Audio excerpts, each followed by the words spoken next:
E aí galera, resolvi, né, melhor dizendo, gravar esse vídeo aqui para tornar algo mais diretivo aí para a aula e tal, se precisar de alguma explicação. Então fiz algo bem direcionado, né? A gente está focado aqui sobre a questão da teoria do conhecimento, sobre o empirismo. No caso aqui tem um recorte do texto de John Locke, né, Ensaio sobre o Entendimento Humano, que é do próprio Caderno do Aluno, aliás, do antigo Caderno do Aluno. Se você digitar lá, Caderno Filosofia, volume 1, você vai encontrar esse texto, né? Então a gente está gravando aqui, pode parecer que vem barulho de fora, externamente, mas a gente está tentando fazer o melhor possível. Eu vi alguns vídeos na internet sobre o tema, e às vezes eles falam sobre o tema, depois vaguei, então eu fiz algo assim mais diretivo, que você vê aqui, depois você pode ver os outros vídeos e aprofundar e tudo mais, e deixar isso mais, digamos assim, mais conhecedor sobre as coisas, né? Enfim, a temática que nós temos aqui, eu vou ler um pedacinho, um pouquinho desse texto de John Locke, tá, ok? E explicando, depois lá eu vou fazer algumas perguntas, eu vou enviar essa atividade, tá bom? Então veja bem, empirismo. O que significa empirismo, né? Antes das férias a gente tinha pedido aquela pesquisa. Empirismo significa exatamente experiência, traduzindo do grego. Então a gente observa a seguinte questão: experiência. Quer dizer, como eu adquiro conhecimento, né? Essa é a grande pergunta que tem dentro da teoria do conhecimento, e no caso o empirismo tenta responder, que é a experiência. Então vejamos bem, né? O texto de John Locke ele começa da seguinte maneira: suponhamos então que a mente seja, como dissemos, uma folha em branco, vazia de elementos, sem qualquer ideia. Como ela é preenchida? De onde vem essa vasta coleção que a imaginação aguda e ilimitada do homem nela inscreveu como uma variedade quase infinita? De onde vem todo o material para a razão e o conhecimento? A isso responde uma palavra: da experiência. Nela está fundamentado todo o nosso conhecimento, e dela deriva, em última análise, ela própria se deriva. Nessa observação empregada sobre os objetos externos sensíveis ou sobre operações internas de nossa mente percebida. Essas são as duas fontes de conhecimento, a partir das quais derivam todas as ideias que temos ou podemos ter, naturalmente. Então vejamos bem, vamos tentar aqui a seguinte questão. Então, se o empirismo significa experiência, então a pergunta é: como adquirimos esse conhecimento? Então veja bem, o empirismo vai dizer o seguinte: nós não nascemos com ideias inatas, nós adquirimos. Adquirimos de que maneira? Pela experiência, né? E essa é a questão principal, né? Suponhamos então que a nossa mente seja uma folha em branco, ou seja, sem nada, nada escrito, nada está escrito nela. Como ela vai ser preenchida? Como eu vou adquirir o conhecimento? Ou seja, em outros termos, quer dizer, minha mente vem branca, com um pendrive sem nada. Então, ou seja, como eu vou colocar as coisas lá dentro, os artigos, as músicas, quer dizer, como eu vou colocar as ideias em minha mente? Então veja bem, ele vai dizer, ela é preenchida pela experiência. E essa é a questão, quer dizer, eu adquiro pela experiência, quer dizer, eu recebo de fora, quer dizer, o conhecimento, segundo a teoria empirista, principalmente aqui no caso de John Locke, ela não vem, não nasce, melhor dizendo, conosco. Ela é adquirida, ela vem de fora, do mundo externo, pelas nossas experiências, pelas nossas percepções, aquilo que nós adquirimos pelos sentidos, melhor dizendo. Então, quer dizer, quais são as nossas anteninhas que nós adquirimos? Se a gente perguntar, né, onde está a ideia, né, de onde vem essa ideia, de onde origina isso, ele vai dizer experiência. Mas para isso funcionar, eu preciso das minhas 5 anteninhas, os meus 5 sentidos, né? Daí nós temos a questão da visão, da audição, do tato, do paladar, do olfato. Então nós temos esses 5 sentidos que nos auxiliam, que captam o mundo externo e enviam a nossa mente. Aí veja bem, olha, ele vai dizer o seguinte, ó, qual é ele falou que sobre 2 fontes de conhecimento, né, ó, a gente acabou de ler. Então ele vai dizer, primeiro, nosso sentido conhecedores dos objetos sensíveis particulares realmente transmite pela mente inúmeras percepções sobre as coisas, de acordo com seus vários meios, dentro dos quais esses objetos afetam. e assim obtém-se as ideias que temos de amarelo, branco, calor, frio, macio, duro, amargo, doce, e todas aquelas que denominamos qualidades sensíveis. Quando digo que os sentidos transmitem à mente, quero dizer que eles transmitem à mente, a partir dos objetos externos, aquilo que produz nela tais percepções. A esta grande fonte da maioria das ideias que temos, dependente unicamente dos nossos sentidos, da qual deriva todo o nosso entendimento, eu denomino sensação.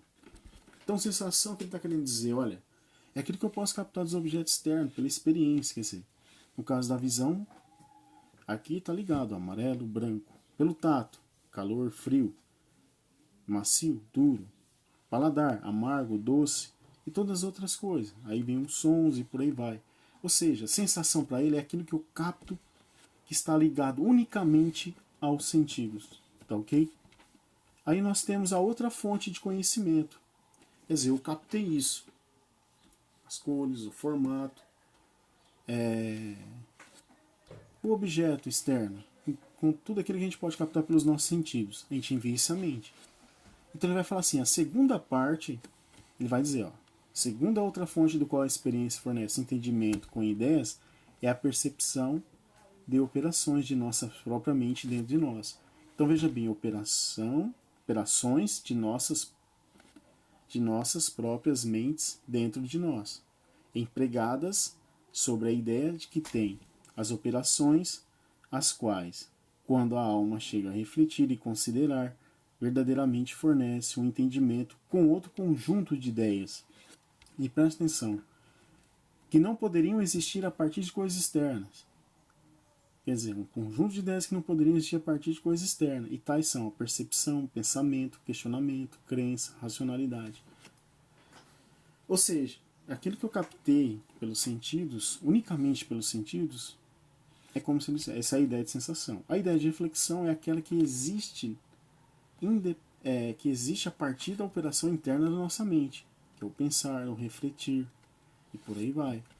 Então, ou seja, para a gente refletir sobre algo, pensar, imaginar, ter crença e tudo mais, é algo do processo interno da nossa mente, não é algo que está do mundo externo. Pelo mundo externo eu capto as coisas. Então veja do seguinte modo, né? Eu posso ver as coisas, ver as pessoas, eu posso, por exemplo, analisar, passando aqui um amigo, uma amiga e tal, você vê, mediante aquilo que você enxerga nas pessoas, você pode observar, não, ela já está no dia bom, está no dia ruim. Mas quem é que está falando isso? Se você viu, usou a sensação, mas aí você pensou, olha, está bem. Não, ela não está bem. Quer dizer, quem fez esse juízo para dizer que estar bem ou não estar bem, foi exatamente a operação interna da mente, a partir da experiência captada pelos sentidos, enviada à mente, e aí essa segunda operação, que é exatamente o pensar. Então, de juntar uma ideia com outra, essa é a ideia da percepção. Então, ou seja, uma é reflexão e a outra é sensação. A sensação é aquela que depende dos sentidos e a reflexão é aquela que depende do trabalho interno do nosso intelecto, ou seja, é o pensar. Então, quando você está fazendo uma articulação mental, isso aí é basicamente a percepção. Então veja bem, ó, vamos colocar aqui de certa forma para deixar bem claro. Então, sensação, né? Eu não tenho mais aqui o caderninho que tinha antes, mas ele trazia um exercício muito bacana e muito fácil de entender. Por exemplo, ele falava assim, gelo. Gelo seria o quê? Sensação ou reflexão? Veja bem, gelo. Para você saber que está gelado, você vai usar unicamente no caso, apenas um sentido, tato, por exemplo. Está gelado, tocou, sentiu. Entendeu? Veja bem, matemática, trazer lá no caderninho o cara fazendo exercício de matemática. Seria sensação ou reflexão? Você vai observar que não depende unicamente daquilo que você pode captar pelos sentidos. Vai exigir o quê? O pensar, o refletir. Né? Então essa é a questão principal. É a ideia de reflexão. Então esses são os dois conceitos de John Locke. Né? John Locke começa o texto dizendo que a mente é uma folha em branco, da qual nós vamos preenchendo ela pela experiência, se divide em duas etapas, sensação e reflexão. Sensação, aquelas que dependem unicamente dos nossos sentidos, e a reflexão, basicamente, ela vai, digamos, é aquilo que envolve o nosso pensar, já é um trabalho interno do intelecto. Então essa é a ideia. Então, por exemplo, pãozinho quentinho e cheiroso. Tá lá um outro exemplo que tinha no caderninho, vou pedir isso em atividade para vocês colocarem lá, vou seguir um pouquinho esse modelo. Né? Pão quentinho e cheiroso. Se a gente pegar essa ideia aí do quente, cheiroso, você está usando o tato e o olfato. Então você está usando unicamente os sentidos para saber. Ele está quente, está cheiroso. Agora, para resolver um cálculo, por exemplo, ou até mesmo escrever um texto, você vai usar não somente, digamos assim, sensação, mas a reflexão, que você vai usar o pensar, o refletir, o indagar. Então, quando você usa o pensamento, você está basicamente na reflexão. Então, essa é a questão principal, né? Como fica até difícil aqui pra gente tá falando aqui, a gente não tá vendo a expressão de vocês, para usar outros exemplos, para deixar claro. Não, mas eu quero deixar bem claro essa ideia, né? De forma mais simples aqui, falando diretivamente, né? Sensação são aquelas ideias que eu capto unicamente pelos sentidos. Seria o sabor, o cheiro das coisas, a visão, né? O som e por aí vai. Ou seja, os nossos 5 sentidos. Quando a gente capta unicamente pelos nossos sentidos, assim como a gente deu o exemplo do gelo, do pãozinho quentinho cheiroso, sensação. Quando a gente usa a ideia de reflexão, a gente está usando o pensamento, que é um trabalho interno do próprio intelecto. Então, ok? Então seria isso hoje, assim, de maneira mais simples, básica, né? Eu peço para vocês pesquisarem, eu vou mandar lá certinho, fazer uma leitura desse texto, que aí vai ficar um pouco mais fácil, mais prático, ver outros vídeos, pesquisar também na internet, que a gente já tinha pedido para pesquisar sobre o que é sensação, o que é reflexão, segundo John Locke. A gente está aqui apenas explicando, complementando, melhor dizendo, aquilo que o filósofo já deixou claro. Tá ok? Então valeu aí, galera.